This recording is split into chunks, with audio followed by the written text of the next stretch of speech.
잠깐 제 부끄러운 얘기를 하자로 시작을 하게 될 것 같은데요. 네, 저는 이제 중고등학교 시절 장학생과는 거리가 멀었습니다. 네, 공부를 못했다는 얘기가 떳떳하고 좋은 얘기는 사실은 아닌데, 자랑할 만한 얘기는 아닌데, 어쨌든 그런 학창시절 때문이기도 하지만, 저는 자녀들의 학습이나 이런 것에 대한 훈계는 거의 하지 않습니다. 제가 못했는데 뭘 누구한테 더 잘하라고 하겠습니까? 다만 이제 책임감 있게 살아라라고 하는 그 어떤 이야기를 하긴 하지만, 공부에 대해서는 오히려 강요하지 않을 테니까 애초에 네가 공부로 성공할 게 아니면 지금 학원비 괜히 축내지 말자 이렇게 제가 자꾸 얘기를 해서 오히려 아이가 좀 스트레스를 받는 경향이 있습니다. 사교육비를 다른 이제 공부 때문에 막 쏟아 부어서 안 되는 애를 억지로 서로 쥐어 짜는 것보다는 마른 걸레 짜듯이 그렇게 할 필요가 없다. 차라리 자기가 진짜 좋아하는 게 있다면 그것을 위해서 오히려 투자하는 것이 지금 오히려 아깝지 않을 것이다 라고 생각을 하는 것이죠. 그런데 우리의 어린 시절을 돌아보면 아시겠지만 그때 우리가 뭘 잘하는지 뭘 좋아하는지 확실하게 뭘 알지는 못하잖아요. 살아가면서 조금씩 알아가게 되는 것이지. 그래서 사실 그런 교훈도, 그런 훈계도 사실은 정말 적절한 것인지를 또 고민하게 되는 것이죠. 그러나 어쨌든 이 정도까지는 어떤 부모든지 좀 다 할 수 있는 말이라고 생각이 듭니다. 그런데 부모가 그 자녀의 삶을 위해 줄 수 있는 가르침이 과연 요 정도뿐이어야 할까? 우리는 자녀들의 모든 삶에 일일이 관여할 수 없고 또 조언할 수도 없습니다. 자라가면서 더욱 아이들은 우리의 슬하, 무릎 밑에서 놀던 그것은 이제 더 이상 그 기억은 남아있지 않게 됩니다. 다 우리를 떠나게 됩니다. 얼마 전 저희 아이들이 어렸을 때 찍은 영상을 봤는데 그 아이들 어디 갔나? 아이들에게 얘기했어요. 야, 얘네들 돌려줘. 이미 지나간 세월이죠. 그들이 어떤 태도를 가지고 삶을 살아야 할지 알려주는 정도밖에는 우리가 할 수 있는 일이 없습니다. 그들은 그들 나름대로의 인생, 그들 나름대로의 경험을 이제 해가게 될 것입니다. 지혜로운 부모들은 결코 자녀들을 지식이나 지능을, 기능 같은 것들을 개발하는 일에만 몰두하게 하지 않을 것입니다. 부모들과 마찬가지로 세상에 수없이 많은 위기를 헤쳐나갈 힘과 용기를 갖추는 일을 위해서 애쓸 것입니다. 그것이 인간이 마땅히 추구할 진짜 행복을 위한 삶의 기초를 닦는 교육이 되기 때문입니다. 오늘은 이 교육과 구원이라고 하는 제목으로 여러분들과 함께 은혜를 나누고자 합니다. 다 같이 성경 히브리서 11장 13절과 14절의 말씀을 보시겠습니다. 함께 읽을까요? 시작. 이 사람들은 다 믿음을 따라 죽었으며 약속을 받지 못하였으되 그것들을 멀리서 보고 환영하며 또 땅에서는 외국인과 나그네임을 증언하였으니 그들이 이같이 말하는 것은 자기들이 본향 찾는 자임을 나타냄이라. 여기서 약속을 받지 못하였다라는 말은 약속 자체를 내가 하나님으로부터 약속의 음성을 못 들었다 이 얘기가 아니라 약속이 성취되는 모습을 보지 못하였다는 것입니다. 그러나 모세가 이 비스가 산에 올라서 저 너머로 펼쳐진 그 가나안 땅을 보면서 그곳에 정착한 이스라엘 백성의 삶을 이렇게 그려본 것처럼 믿음의 부조들은 자신에 대해서 그 결과를 볼 수 없다고 하여도 멀리 앞에 펼쳐진 하나님의 역사를 보면서 환영하고 또 찬양했다는 것입니다. 그와 동시에 그들 안에 분명하게 있었던 자의식, 자기에 대한 정체성에 대해서 성경은 여기 빨간 글씨로 되어 있죠. 외국인 그리고 나그네라는 사실을 증명하였다. 나그네, 외국인이라고 소개한 것입니다. 왜 그런 의식이 중요할까요? 왜 나그네다, 나는 외국인이다 라는 의식이 중요할까요? 자, 여기 대한민국 국민이 아니신 분 혹시 계십니까? 제가 알기로 이 자리에는 다 국적이 우리나라이신 걸로 알고 있는데 혹시 미국에서 태어난 친구가 있나요? 없나요? 네. 뭐 다른 데서 태어나신 분 안 계시죠? 네. 그런데 우리가 외국인같이 살아야 돼요. 그것은 굉장히 아이러니한 얘기입니다. 왜 그렇게 생각하게 했을까? 바로 그 관점에서 그들의 삶의 방향성이 결정되기 때문에 이러한 의식은 굉장히 중요합니다. 실제로 이제 이어지는 말씀은 그들이 본향 찾는 자라는 사실을 드러내는 증거라고 말하는 것이죠. 그들이 본향을 찾는 자이기 때문에 자기를 일컬어 외국인이다, 나는 나그네다 라고 표현했다는 것입니다. 그리고 그러한 삶의 방향성은 고스란히 그들이 가진 교육의 방향성으로 연결되었을 것입니다. 그들은 그렇게 그들의 자녀들과 그들이 만나는 사람들에게 자신들의 나그네 삶으로 자기들이 가진 소망을 웅변하였을 것입니다. 자기들이 가진 나그네 삶을 자기들이 살아가고 있는 이 나그네 삶으로 그들이 가진 소망이 무엇인지를 강력하게 웅변하는 거예요. 정착해서 부를 누리고 그곳에서 세력을 구축하고 권세를 잡으려 하고 하지 않고, 솔직히 말해서 이 나그네라는 것은요, 우리 표현으로 하면은 굴러온 돌입니다. 어딜 가도 낙동강 오리알이고 뻗어놓은 보리 자루고 개밥의 도토리예요. 이런 모습입니다. 완전히 섞일 수가 없어요. 꺼끌꺼끌합니다. 부드럽지 않아요. 확 스며있지 않습니다. 언제나 정이 가는 모습이 아니에요.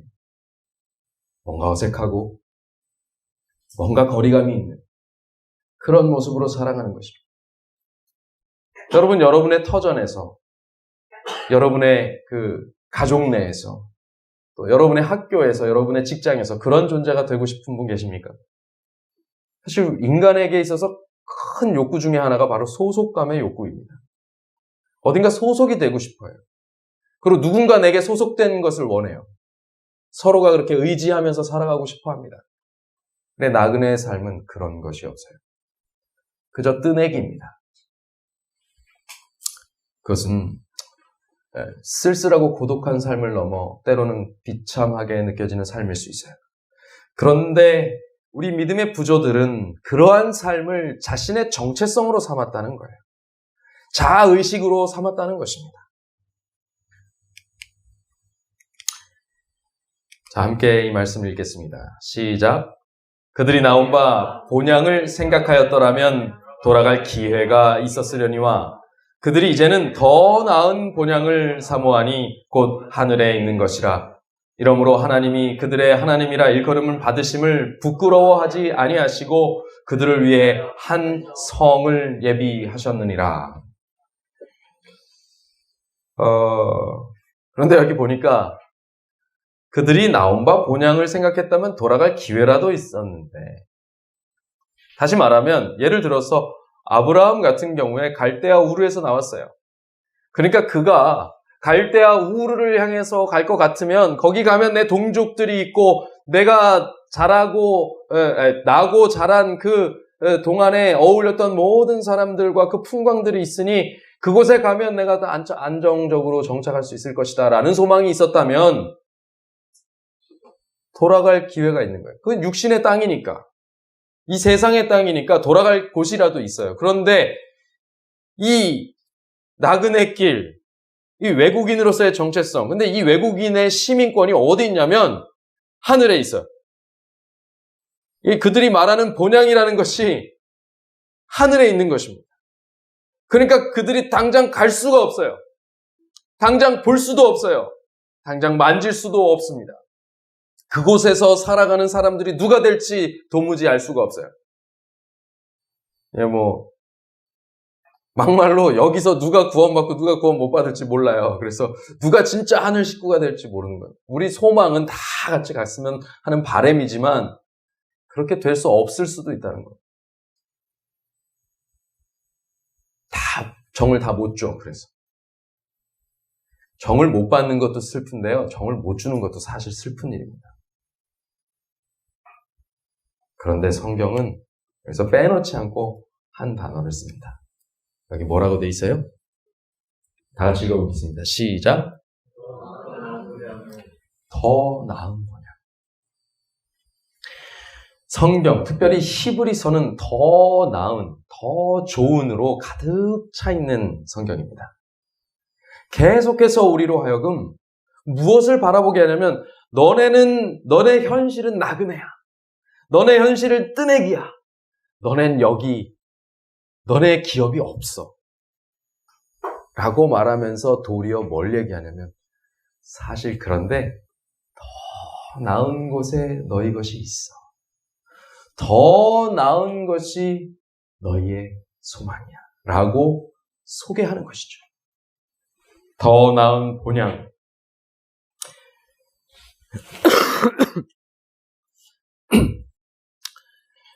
그런데요, 경험해보지 못한 것을 전달할 수는 없어요. 그들이 민족의 교훈으로서 계속해서 대를 이어서 이 소망을 또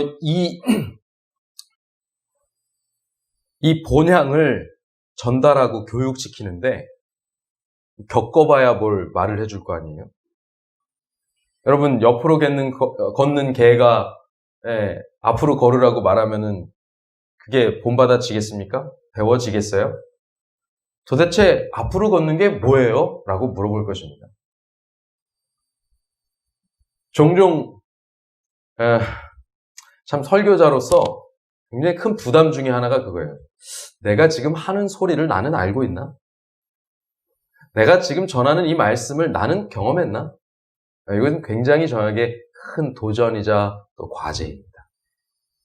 아마 모든 목사님들이 그럴 거예요. 모든 설교자들이 그런 부담이 있을 것입니다.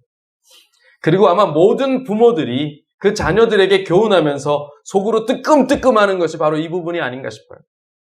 나도 똑바로 못해놓고. 그러니까 저는 자녀들에게 공부하라 소리 안 한다니까요. 못하는 거죠. 안 한다기보다는. 그런데 어떻게 더 나은 본향을 소개해 줄 수 있겠습니까?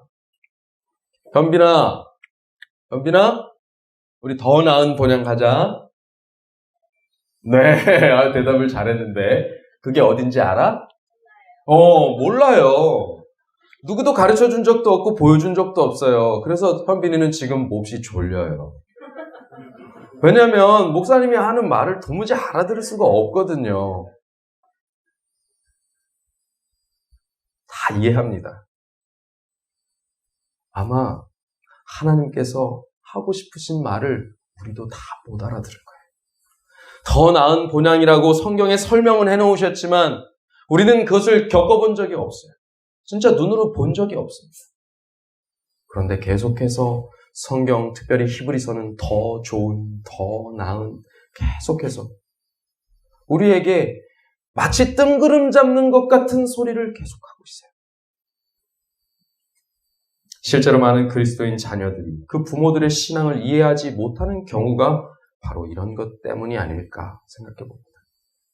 그렇다면 기독교 교육이라는 것은 이처럼 목표가 불분명한, 또 불확실한, 또 불안한 것이고 나아가서 허황된 것인가?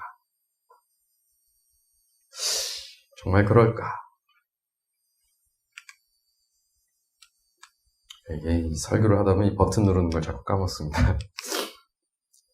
매너리즘이라는 단어가 있습니다. 많이 들어보셨죠? 주로 뭐 했습니까? 요즘 매너리즘에 빠졌어. 이런 표현 많이 들어보셨죠? 이 정확한 의미를 한번 알아볼까요? 르네상스 고전주의의 끝부분, 끝자락에 16, 17세기경에 유럽을 풍미했던 예술 양식을 매너리즘이라고 합니다. 다시 말하면 무슨 고딕 양식, 이런 거 있잖아요. 뭐라 그러지? 인상주의, 이런 식으로 이제 예술풍을 이렇게 부릅니다. 근데 매너리즘이라는 단어 자체가 마니에르라는 단어에서 이제 유래가 되는데, 마니에르가 영어로 하면 스타일, 우리나라 말로 하면 양식, 이런 소리입니다. 고딕 양식, 이런 양식, 이런 것 자체에 그 뒤에 붙는 게 마니에르라는 단어인데, 그걸 그대로 매너리즘으로 사용한 거죠. 그래서 현대에 이르러서는 어떤 의미로 쓰이게 되냐면, 독창성을 잃고 평범한 경향으로 흘러 표현 수단이 고정되고 고착되고 상식적으로 이렇게 상식선 거기서만 이제 고착된 경향, 또 현상 유지의 경향, 이런 태도, 이런 것들을 총칭하는 말로 사용되게 되는 것이죠. 그러니까 이제 우리가 흔히 쓰는 말로 하면 정체됐다. 정체됐다. 그 다음에 권태를 느낀다. 권태롭다. 이거 다 직업병이야. 직업병에 빠져서 허덕허덕 그냥 살아가는 거. 그리고 적당주의. 적당히 하자. 더도 말고 덜도 말고 딱 그만큼. 튀지도 말고 죽지도 말고. 요런 게 바로 매너리즘이라는 뜻이라는 것이죠. 이런 매너리즘은 삶의 모든 영역에 걸쳐서 드러나게 되며 또 모든 사람이 경험했거나 경험 중이거나 경험하게 될 그런 사실 그렇지 않은 사람은 정말 극소수밖에 없을 것 같은 그런 문제이지 않을까 생각됩니다. 그런데 이 매너리즘의 진짜 문제는 그것을 겪고 있는 사람, 그 사람이 더 이상 그의 삶에서 행복감을 느끼지 못한다는 데 있습니다. 여러분, 행복감은 언제 느껴요? 하나도 힘 안 들 때 느끼나요? 아니에요. 힘들어도 행복할 때가 있어요. 돈이 많기만 할 때 느끼나요? 아니요. 돈이 없어도 정말 사랑하면서 행복을 느끼는 경우도 많아요. 이 매너리즘이라는 것은 뭐가 부족하거나 없어서 생기는 일이 아니에요. 병이 아니에요. 그런 증상이 아닙니다. 행복감을 느끼지 못하는 상태. 왜 이럴까요? 그럼 왜 이런 매너리즘이 오는 걸까요? 저는 이것은 목표의식의 결여라고 생각합니다. 목표의식의 결여. 그 목표가 무엇이 됐든지, 선한 것이 됐든 악한 것이 됐든, 그저 그런 것이 세속적인 것이 됐든 정말 신앙적인 것이 됐든 어떤 목표의식이 있어서 그것을 향해서 정진해 나갈 때 거기서 어떤 시련이 닥치고 고통이 임하고 해도 그것을 극복해 나가는 그 기쁨과 행복감에 젖을 수 있다면 매너리즘에 빠지지 않는다는 거예요. 근데 그게 없어. 어떤 면에서 안정적이라고 느껴질 때 오히려 찾아오는 증상이 이 매너리즘이라고 볼 수 있는 것이죠.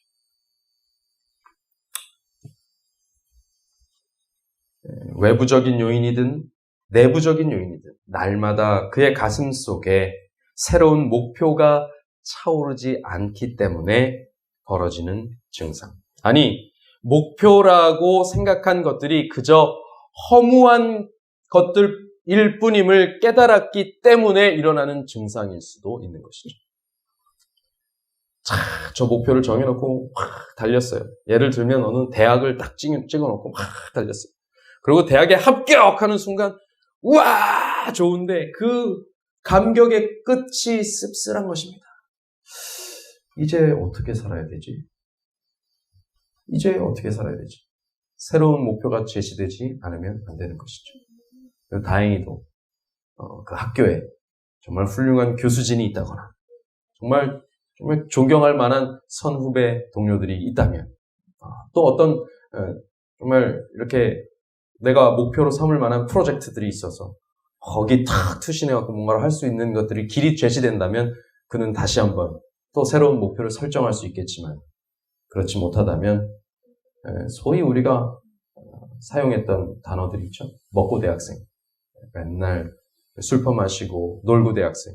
놀러 다니고 하면서 그냥 허무하게 시간들을 보내다가 뭐 믿고 군대 생활 믿고 그렇게 지내는 그런 시간들을 허무하게 보내는 경우도 왕왕 있는 것이죠. 그것은 사실은 이후에 인생의 그 장년기가 도래하고 그때에 맞이하게 되는 매너리즘의 어떤 전조 증상이라고 저는 생각이 듭니다. 그것도 사실은 제대로 된 매너리즘은 아니에요. 진짜 인생의 허무가 닥쳐봐야 정말 이것이 괴로운 것이구나 하고 깨닫는 그런 일들이 있게 되죠. 그러나 참 교사는 학생들에게 그것을 자기로부터 배우는 모든 사람들에게 새로운 목표를 제시해 줍니다. 모든 직업이 그렇겠지만 그래도 더욱 이 매너리즘이라는 것을 매너리즘에 빠지는 것을 경계해야 되는 직업이 있다면 그것이 아마 교사가 아닐까, 선생이 아닐까 생각해 봅니다. 적어도 이 백년대계라고 하는 것을 생각하는 선생님의 마음과 태도에는 이 매너리즘이 없어야 하는 것이죠. 그가 잠깐 방심하고 그가 잠깐 이 직업병, 적당주의, 권태, 나태 혹은 정체되는 어떤 심정에 빠지는 순간 만났던 학생들은 어떻게 되는 거예요? 그들의 인생은 어떻게 되는 거예요? 깜빡 방심한 순간에 한 사람의 운명이 갈릴 수 있는 것입니다. 참 교사가 학생들을 교육시켜 얻으려는 목표가 무엇이어야 할까? 그들로 하여금 부유한 전문직 종사자, 세상을 놀라게 할 과학기술자 또는 대박집 상인 이런 것이 되게 하는 것일까? 세속적 세계관에 사로잡힌 사람들은 또 교사들은 그렇게 가르칠 수 있을지도 모르겠습니다. 어쩌면 그게 당연한 것입니다. 그런 목표가 우리가 살아가는 세상의 일반적인 직업군이니까요. 그 중에서도 대박집 사장이면 얼마나 좋아요. 그러니까 그 중에 좋은 것, 더 좋은 것 주겠다 이것입니다. 교사들은 항상 학생들이 지금보다 더 좋은 상태가 되기를 바라는 것이군요. 그러나 참된 교사의 포부는 진리, 순종, 명예, 성실, 그리고 순결의 원칙들, 즉 그들로 하여금, 제자들로 하여금 사회의 안녕과 복리 증진을 위한 적극적인 요체가 되게 하는 원칙들을 불어넣는 것이 될 것이다. 참, 엘렌 화이트 부인의 일단 글들은 참 이렇게 놀랍습니다. 지금 보아도, 이것이 한참 전에 쓰여진 글인데도 불구하고 지금 보아도 교육을 하는 입장에서 볼 때 참 이상적이다라는 생각을 하게 돼요. 모르겠습니다. 이것이야말로 뜬구름 잡는 소리처럼 들릴지 모르겠습니다. 그러나 우린 잘 알고 있습니다. 그냥 삶을 사는 것과 이러한 포부를 가지고 사는 것 정말 다른 것입니다. 예수님의 제자들은 누가 크냐 그것을 두고 다투는 자들이었습니다. 누가 크냐, 누가 잘났냐, 누가 더 낫냐, 누가 그 높은 자리에 앉을 것이냐, 누가 더 힘을 가질 것이냐. 이거 다 어디 세계관이에요? 이 땅의 세계관이에요. 이 땅의 세계관. 그들의 부조들, 믿음의 부조들이 가졌던 외국인과 나그네의 삶이 아니라 거기 정착하려는 삶이에요. 그런 목표입니다. 예수님께서는 그러한 세계관을 깨뜨리시고자 천국이 어린아이와 같은 자의 것이다. 이렇게 얘기하셨어요. 가장 작은 자가 천국에서 가장 큰 자가 될 것이다. 역행하는 소리를 계속하셨어요. 여러분, 어린아이가 순수하냐면 꼭 순수한 것만은 아닙니다. 얼마나 이기적이고 악을 쓰는지 몰라요. 또 가르쳐주지도 않았는데 못된 짓은 얼마나 잘 습득하는지 모릅니다. 우리나 걔네나 어른이나 아이들이나 다 죄인입니다. 그러니까 거기서 예수님께서 말씀하신 어린아이라는 것은요, 정말 어린아이, 그 어린아이를 얘기하신 것이 아니라 대조적인 것, 그걸 얘기하신 거예요. 큰 자 아니고 작은 자 되어야 된다는 말씀을 하고 싶으셔서 하신 말씀입니다. 니네가 자꾸 어른이 되고 자꾸 잘난 사람이 되고 하려고 하는데 니네 자꾸 못나고 어리석은 사람이 될수록 천국에서는 받아짐을 받는 사람이 될 거야. 이게 무슨 억측입니까? 이런 얘기를 듣는 제자들은 사실 그 말씀을 들으면서도 귀뚱으로 들었을 거예요. 신중하게 듣지 않았을 것입니다. 왜냐하면 자기들의 세계관과 맞지 않거든요. 그러니 예수님 돌아가실 때까지 누가 크냐로 싸운 것입니다. 그러나 이것은 얼마나 진리입니까? 예수님의 말씀은 얼마나 참된 교사의 모습입니까? 그들이 진정으로 추구해야 될 것이 무엇인지를 알려주고자 하신 말씀입니까? 인간의 삶은 본래 크고 작음, 많고 적음, 잘나고 못남에 달렸다고 생각하고 끝없는 경주 속에 살아가고 있는 사람들에게 남은 것은 매너리즘밖에 없어요. 행복을 찾기 어려운, 그것은 그들의 목표가 잘못되었기 때문이라는 것, 그것을 반증하고 있는 것이 바로 매너리즘인데 그걸 못 깨닫고 있는, 그걸 경고하신 거예요. 차라리 어린아이처럼 어리석은 것처럼 살아라. 차라리 크려고 하지 말고 작으려고 해라. 그러면 도리어 네 인생이 행복해질 수도 있다. 인간 성인 중에 어떤 자의 가르침처럼 뜬금없는 어떤 그런 말인지도 모를 그런 말을 하셨지만 사실 거기엔 깊은 교훈이 있는 것이죠. 우리 교회와 가정이 인간의 행복을 세상의 눈으로 쫓는 유행병에 동조하며 허우적거리는 제자들을 양산하고 있는 것 아닌지 돌아봐야 할 것입니다. 기독교 교육의 참 목표는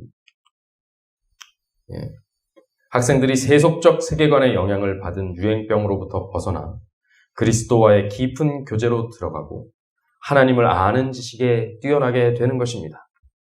세상에서 받는 교육이 영원에 이르는 하나의 과정이다라는 것을 생각할 때 부모와 교사들은 그리스도와 더불어서 동역하면서 학생들의 영혼을 건져내기 위해, 이웃 영혼들의 영혼을 건져내기 위해 무화적으로 애쓰게 될 것입니다. 그리스도인 부모의 역할은 가정에서 하나님께서 부여하신 제사장의 역할을 수행하는 일에 힘써 매진하는 것이죠. 그래서 어떤 상황 속에서도 맡겨주신 자녀들이 하나님 앞으로 인도되도록 하는 교훈이 우리의 입술과 눈빛과 표정에, 그리고 매일 조석으로 쌓는 제단에 있게 되어야 할 것입니다. 그것이야말로 자녀들로 하여금 더 나은 본향을 사모하게 만드는 일이 되는 것이죠. 교사는 항상 제자들이 지금보다 더 나은 삶을 살기를 원합니다. 참 교사이신 예수께서는, 우리 하나님 아버지께서는 우리에게 가장 나은 것을 주고 싶어 하시는데 그 가장 나은 것을 설명할 수 없으니 그거보다는 더 나아, 네가 생각하는 것보다는 더 좋아, 이렇게 설명한 거예요. 더 좋아, 더 나아. 사실 우리는 최상급을 잘 모릅니다. 하늘이 어떻게 생겼는지 몰라요. 경험해 본 사람이 이 중에 아무도 없습니다.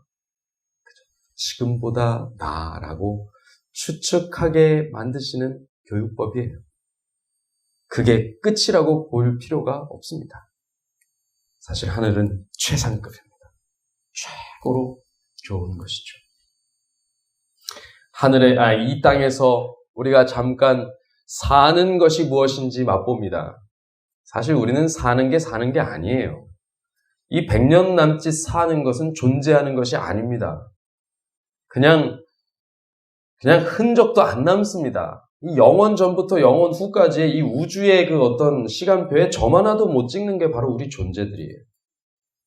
그런데 지금 이 삶이 의미가 있는 것은 바로 더 나은 삶, 아니 최고로 나은 삶을 위한 준비이기 때문입니다.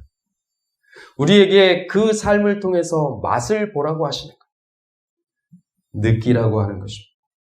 배우라고 하는 것이죠.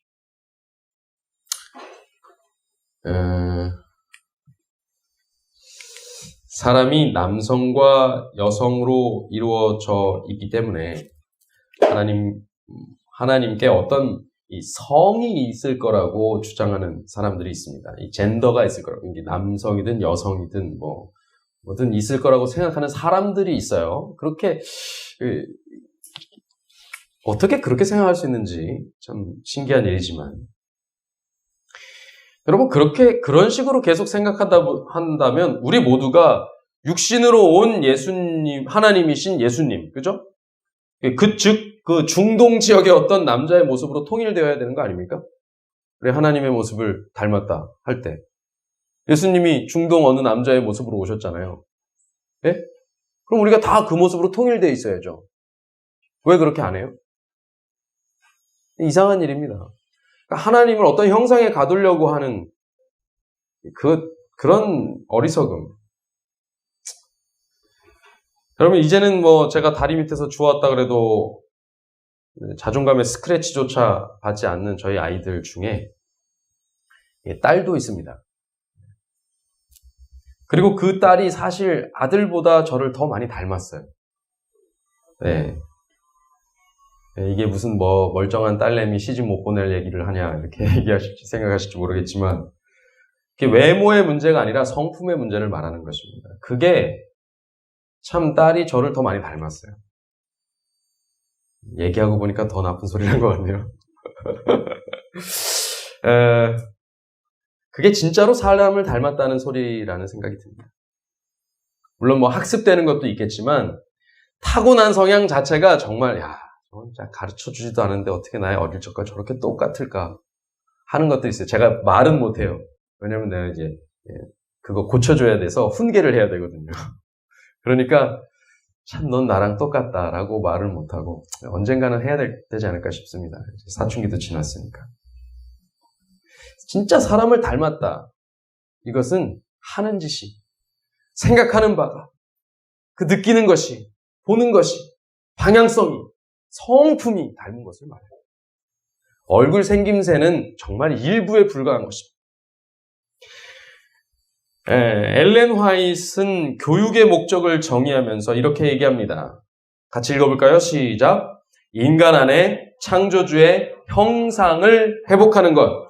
이 형상을 회복하는 것은 중동 지역의 어떤 남자의 모습을 우리가 모방하는 것이 아니죠. 그럼 말도 안 되는 소리입니다. 그렇죠? 그럼 뭐겠습니까? 이 형상이라고 하는 것은, 하나님의 형상은 하나님의 성품, 하나님의 품성, 이것을 우리 안에 회복하는 것이라는 뜻입니다. 우리의 외모가 하나님을 닮는 게 아닙니다. 우리는 물질이에요. 물질에 영향을 받잖아요. 우리는 흙입니다. 하나님은 그 물질의 제약을 받으시는 분이 아니에요. 그걸 지으시는 분이지, 통제하시는 분이지. 그리고 그분을 닮는다는 것은 그분의 정신, 그분의 목표, 그분의 마음, 그분의 사랑, 그분의 창조적인 생각들을 담는다는 것입니다.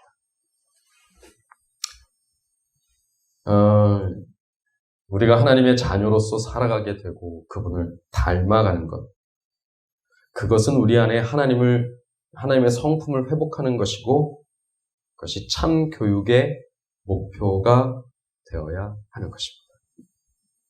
교육은 인간 안에 하나님의 형상, 성품을 회복하는 것입니다.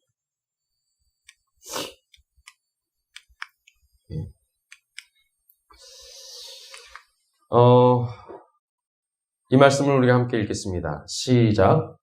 크게 생각할 때 교육하는 일과 구속하는 일은 동일한 것이다. 히브리서는 그 저자에 대해서 좀 논란이 있는 책입니다. 그러나 재림교회는 대체로 다, 재림교회 신학자들은 바울이 히브리서의 저자라고 이렇게 있습니다. 이것이 저희 교단의 정설입니다. 오늘 본문에서 바울은 그가 마음으로 낳은 자녀들에게 호소합니다. 그 교회들, 그것은 바울이 자기 마음으로 낳은 자녀들이에요. 더 나은 본향을 사모해라 라고 호소합니다. 이것은 뜬구름 잡는 소리가 아닙니다. 세상과 동떨어진 애매한 소리를 하고 있는 것이 아닙니다. 인류가 참으로 추구할 행복과 구원이 바로 거기 있다는 말입니다. 그 자신 역시도 그 본향을 그리고 살아가고 있다는 말입니다. 너희는 나를 본받는 자가 되라. 뭘 본받으라는 거예요? 설마 이 말이 하나님처럼 너희 속에 내 형상을 회복해라. 너희 다 날 닮아라. 이렇게 한 걸까요? 너희는 나를 본받는 자가 되라. 뭘 본받아요? 나처럼 하늘을 소망하는 자가 되라. 나처럼 끊임없이 하나님과 같은 품성을 담기 위해서, 회복하기 위해서 노력하는 자가 되라. 그로 인해 고통을 당하고 착고에 매이고 그런 일을 당할지언정 행복한 그런 자가 되라. 여러분, 베스도와 벨릭스 앞에서 그가 고백한 내용이 있지 않습니까? 내가 이렇게 묶인 것 외에는 다 나와 같기를 원합니다. 그 맥락이에요.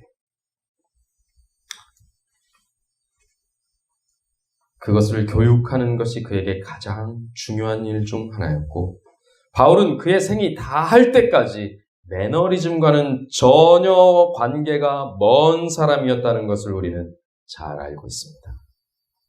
지금이라면 은퇴를 선언할 나이에 그는 이렇게 말합니다. 읽어볼까요? 시작.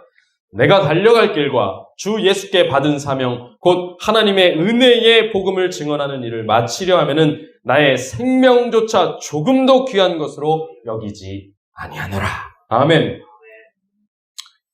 그럼 이게 지금 우리로 말하면 은퇴할 나이에 이 말을 한 거예요. 그는 그의 인생에 매너리즘이라는 건 없었어요. 늘 새롭고 늘 짜릿해요. 왜 그렇습니까? 생명조차도 귀한 것으로 여기지 않을 만큼의 열정을 담고 추구하는 바가 있기 때문에 그의 삶의 목표는 분명합니다. 매일 매 순간 하나님의 품성을 자기 안에 회복시키는 것과 그러한 소망을 가지고 자기에게 주어진 맡겨진 영혼들에게 그 하늘 소망, 더 나은 행복과 미래와 나라를 소개하는 것, 이런 목표가 끊임없이 있기 때문입니다. 이렇게 고백했던 바울의 열정이 우리의 것이 되기를 기도합니다. 때때로 맛집, 재미난 운동, 가성비 높은 상품 등등 자신이 좋아하는 일이나 관심사들을 친구에게 소개할 때에 열정 가득한 자신의 모습을, 자신의 눈빛을 이렇게 상상해 보십시오. 여러분, 그럴 때 있죠? 내가 자신 있게 아는 것들에 대해서 소개하고 막 진짜 좋다고 맛있다고 막 하는 것들 막 주변에 얘기할 때 얼마나 참 맛깔지게 열정적으로 얘기합니까? 혹하도록 얘기합니까? 세상과 함께 끝나게 될 그것들을 향해서 우리가 가진 열정에 비해서 복음과 하늘에 대한 열망과 관심, 우리의 그것은 너무나도 미적지근합니다. 복음을 장사하고 복음을 통해서 부풀려 복음을 열매 맺는 그 일을 위해서 우리의 은사의 활용도, 우리의 열정의 활용도는 각자에게 부어주신, 각자가 받아 누린 양에 비해서 너무나도 미미하다는 것을 느끼게 됩니다. 부와 명예를 향한 무한한 경쟁과 육신의 일락을 추구하는 데 빠져서 도무지 갈피를 잡지 못하는 눈빛을 그대로 가지고 예배당을 찾는 우리 자신, 그 모습을 향해서도 동정과 연민 가득한 표정으로 바라보시는 예수님의 얼굴을 생각해 보십시오. 더 나은 것을 어떻게 하면 전해줄지 고민 가득한, 열정 가득한, 성령 가득한 우리 하나님의 사람들이 되기를 바라겠습니다. 그 안에서 하나님의 모든 충만으로 우리를 새롭게 하시려는 영의 감동, 그것을 경험하며 삶의 매너리즘을 벗어나게 될 뿐만 아니라 새로운 목표들이 날로 더해가기를 축복합니다. 우리의 모든 교육을 꼭 자녀들이 아니라 누군가에게 전달하고 알려주는 그 모든 것에 구원, 복음, 더 나은 것들이 가득 담겨 있기를 축복하면서 오늘 말씀을 줄이겠습니다.